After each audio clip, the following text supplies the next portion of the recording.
Menjelang Ramadan ini saya teringat di masa saya masih aktif di sebuah perusahaan penjualan langsung. Tadinya hanya iseng-iseng, namun ketika 1 tahun dijalani, ternyata sebagai income sampingan gede juga dapatnya. Hanya 3 tahun saya ada di dunia MLM itu, yaitu MW dengan Jaeger System. Dari tahun 96 sampai tahun 99. Bukan bisnisnya yang saya mau ceritakan saat ini, namun sisi lain lagi. Kita semua tahu bahwa setiap agama memiliki hari di mana semua jamaah berkumpul beribadah. Seperti hari Jumat bagi kaum Muslim, hari Minggu bagi kaum Kristiani, Sabtu di rumah bagi yang beragama Advent, dan lain sebagainya. Maka pertemuan mingguan bagi para sales tujuannya sama, mendapatkan siraman rohani, siraman semangat, menyaksikan kesaksian sukses story dari rekan-rekannya sehingga semangat terjaga di atas terus-menerus berjuang untuk menjual. Namun terkadang Jumatan saja masih kurang bagi kaum muslimin atau mingguan saja masih kurang bagi kaum Nasrani. Sehingga untuk memotivasi mereka ada yang namanya umroh untuk kaum muslimin. Menapaktilasi perjalanan para orang-orang suci, memodel, memirror sehingga terduplikasi perilaku kemuliaan mereka. Nah, di dunia sales kami melakukan hal yang sama disebut malam apresiasi, semacam ritual tapi lebih besar dari pertemuan mingguan. Asal mulanya sebenarnya hanya ingin membuat acara di mana semua bisa berkumpul dan semua bisa sharing berbagi. Dan kali ini berangkat dari kegelisahan kami melihat seorang downline kami yang bernama Doni. Dia gigih sekali berjualan kesana kemari. Dalam 3 bulan pertama mungkin lebih dari 100 orang dia datangi. Dia prospek, dia dekati dan lain sebagainya. Namun tidak ada satupun yang close, tidak ada yang bergabung. Doni tidak pernah mengeluh sedikit pun. Namun kami sebagai upline tergerak tersentuh melihat semangatnya. Lalu saya panggil untuk berbicara dari hati ke hati. Saya bicara berdua dengannya. Doni memiliki sejarah sebagai ex-preman atau mungkin masih dikatakan preman saat itu. Rumahnya di Kampung Makassar, bilangan Halim, bisa dikatakan tough neighborhood atau komunitas yang keras. Berantem itu katanya bisa setiap hari. Masa lalu Doni kelam sekali, keras sehingga karakter kasarnya bisa dimengerti. Dia bercerita, "Mas Mardigu, seumur hidup saya ini sudah dianggap anak setan sama keluarga di rumah. Anakku cuma 4, pergi kamu dari sini." Itu kata ibu saya, Mas. Sampai suatu saat Doni diusir dari rumah karena nakalnya bukan main. Dia adalah anak kelima dari 5 bersaudara. Ayah ibunya sudah tidak menganggap dia sebagai anak lagi. Pulang atau tidak sudah tidak diharap lagi oleh keluarganya. Kenakalannya yang menurut orang tuanya sudah diambang batas membuat dia diusir dari rumah, dianggap tidak ada, hidup mati sudah tidak penting lagi. Rasa sedih, pedih, sakit hati itu membuat Doni terjerembab lebih dalam lagi dalam kehidupan liar di luar rumah. Itu juga yang membentuk aura premannya. Lalu apa tujuan hidup kamu ke depan? Saya bertanya. Jujur Mas, saya ingin membahagiakan orang tua saya. Saya ingin dianggap anak lagi. Saya kesepian Mas. Tidak punya keluarga itu sepi. Saya ingin sukses. Saya capek miskin. Capek tidak punya teman. Capek tidak ada saudara. Capek hidup selalu kuda-kuda. Saya terdiam lama mendengar ceritanya. Dari cerita inilah saya mendapat ide membuat malam apresiasi. Saya undang seluruh network jaringan saya dan beberapa leader lainnya. Di acara tersebut seorang dibawa ke panggung, diberi waktu 5 menit untuk menceritakan perjuangannya dan apa yang telah diperoleh agar tertular ke rekan-rekan yang lain. Itu saja intinya, dan saya harus panggungkan Doni. Acara ini bukan gratis, yang hadir dikenakan biaya Rp50.000. Dan karena downline saya ada sekitar 2000-an, juga leader Didi yang lainnya juga banyak, maka target 1000 sampai 2000 orang diharapkan hadir. Waktu itu kami menyelenggarakannya di gedung BPPT di Jalan Tamrin. Bersama beberapa rekan, saya mencari alamat Ibu Doni. Sampailah saya ke rumah tua di daerah padat penduduk dekat Halim. Saya ceritakan bahwa ada undangan buat Bapak Ibu atas prestasi seorang anaknya. Sang ibu bertanya, anak yang mana? Semua anak saya merantau. Anak saya 4-4-nya tidak ada di rumah. Kami yang hadir di situ miris sekali mendengar kata-kata anak kami 4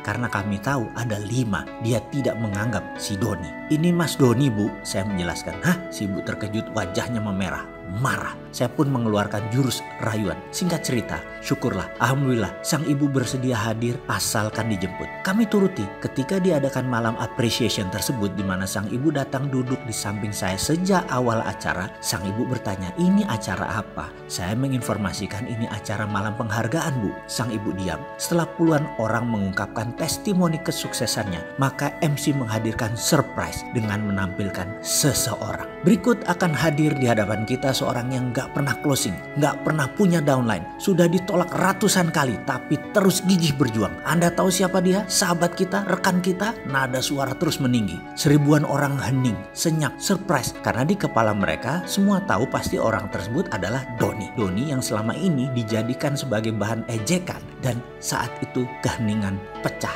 ketika beberapa orang mulai memberikan nama Doni. Doni, Doni, Doni. Diiringi ratusan orang lainnya hingga semua menyebut nama Doni, Doni. Saya melihat Doni tersentak di kursi barisan depan di sisi pinggir. Dia tidak sangka dijadikan pembicara karena yang dia tahu hanya yang sukses saja yang berbicara. Dia merasa tidak sukses. Matanya menatap ke sana kemari mencari dukungan sampai akhirnya dia berada di panggung. Sang ibu di samping saya gelisah luar biasa. Itu Doni ya, ekspresinya berubah, menyadari bahwa anaknya menjadi bagian dari malam itu, menjadi seseorang. Doni maju ke panggung, langkahnya mantap. Doni naik ke panggung diiringi tepuk tangan dan mulai bicara. Suaranya bergetar. Suasana sangat hening, bagaikan kuburan. Saya berdiri di depan sini, sesungguhnya saya ingin membuktikan kepada orang tua saya bahwa ada 5 anak mereka itu. Saya yang berusaha untuk tetap hidup, menjadi lebih baik itu masih ada. Dan paling penting, saya ingin kembali ke rumah untuk menjadi bagian dari keluarga. Sebenci apapun mereka kepada saya tetap mencintai mereka. Suaranya bergetar. Saya tahu saya belum sukses, saya belum berhasil. Saya minta dukungan teman-teman semua agar saya bisa sukses. Saya ingin membuktikan saya bisa sukses. Beberapa orang di gedung mulai menyeka air mata. Beberapa terisak. Doni melanjutkan,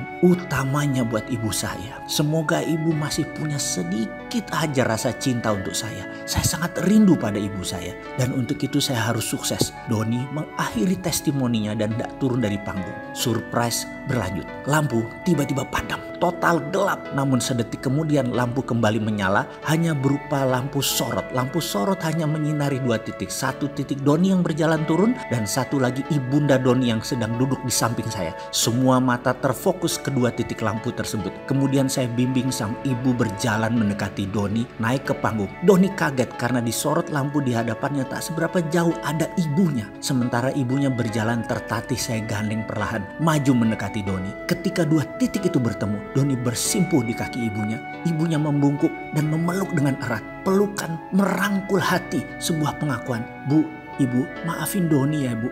Doni kangen ibu. Doni salah bu. Doni anak ibu, anak bapak. Doni tobat bu. Doni capek jadi orang susah. Doni mau sukses. Doni mohon ridho ibu. Doni mohon ampun dan maaf ibu. Terus dia berkata lirih di kaki sang ibu. Disaksikan ribuan mata dan didengar jelas keliling gedung. Karena mic wirelessnya masih on, nyala. Kamu anakku, ibu mencintaimu, ibu juga minta maaf. Saya mendengar lirihan sang ibu di antara tangisnya. Tak ada kata-kata, yang terdengar hanya tangisan diiringi tumpah air mata. Doni dan ibunya tidak berdua saja yang menangis. Semua orang di gedung itu pun menangis. Malam yang tak mungkin dilupakan bagi semua orang yang hadir malam itu. Kini Doni sudah melanglang buana, tinggal di sebuah kota di pegunungan di Jawa Barat dengan usaha pertanian yang luas. Gemuk subur badannya, sesubur lahannya, dan barusan dia WA ke saya. Mas, selamat puasa, semoga ibadah tahun ini lebih baik dan terbaik dari sebelum-sebelumnya. Saya keinget Ramadan, di malam apresiasi dulu mas. Doa seorang ibu yang ikhlas adalah password sukses saya. Perkataan tersebut mengingatkan pada malam apresiasi yang luar biasa. Pengalaman tersebut bagi saya. Rupanya sejak saat itu ibu Doni sudah terbeli hatinya. Senantiasa berdoa untuk kesuksesan Doni. Hati ibu memang tidak bersudut sehingga mudah tersentuh dari sisi apapun. Sentuhan itu akan membuat hati memancarkan keikhlasan ke alam semesta dan menjawabnya dengan rupa yang tidak terduga. Seringkali sekeras apapun seseorang berusaha tidak menemukan jalan sukses, doa ibu membukanya. Sungguh, sukses memiliki banyak dimensi. Kegigihan saja kadang tidak cukup untuk membuat sukses. Tapi dengan keikhlasan seorang ibu berdoa, kelapangan pun segera terbuka. Marhaban ya Ramadan.